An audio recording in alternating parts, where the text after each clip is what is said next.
ગુરુ ગોવિંદ લીંબડી તાલુકાના થાળા સિંચાઈ બસ સ્ટોપનું તાત્કાલિક ધોરણે છેલ્લા 30 દિવસમાં નવું બનાવવામાં આવે તે અંગે રજૂઆત। થાળા સિંચાઈ બસ સ્ટોપની હાલત અત્યંત જર્જરિત અને જોખમી બની ગઈ છે। વર્ષોથી સમારકામ ન થતાં દિવાલોમાં મોટી તિરાડો પડી ગઈ છે, છત પણ નબળી પડી ગઈ છે અને ગમે ત્યારે અકસ્માત સર્જાય તેવી સ્થિતિ છે। મુખ્ય સમસ્યાઓ બસ સ્ટોપની દિવાલો અને છત તૂટી રહી છે, જેના કારણે મુસાફરોના જીવને જોખમ છે। બસ સ્ટોપની અંદર અને આસપાસ કચરો, પ્લાસ્ટિક તથા ગંદકીનો ઢગલો જોવા મળે છે। નિયમિત સફાઈના અભાવે અસ્વચ્છતા ફેલાઈ રહી છે। ચોમાસામાં પાણી ભરાઈ જતા મુસાફરોને ભારે મુશ્કેલી પડે છે। વૃદ્ધ મહિલાઓ, વિદ્યાર્થીઓ અને રોજિંદા મુસાફરોને બેસવા માટે યોગ્ય વ્યવસ્થા નથી। આ બસ સ્ટોપનો ઉપયોગ અનેક ગામોના લોકો કરે છે, છતાં તેની જાળવણી થતી નથી।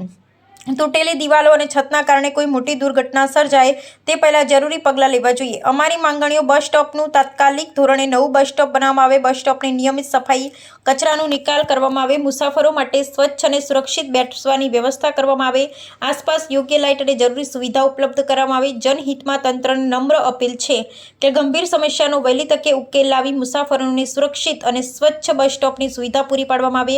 રજૂઆત કરનાર મેલડી સરકાર, નિરંજનભાઈ, ભાવિનભાઈ, ગામ મુનાવાણી, નીનામા, અજીતભાઈ, સરદારભાઈ, ગામ સિંગાપુર, ડામોર, શંકરભાઈ, રત્નાભાઈ, ગામ મુનાવાણી, નીનામા, સુરમુલભાઈ, ચુનિયાભાઈ, ગામ સિંગાપુર। રિપોર્ટર શ્રીકાંતભાઈ કે વોહનિયા।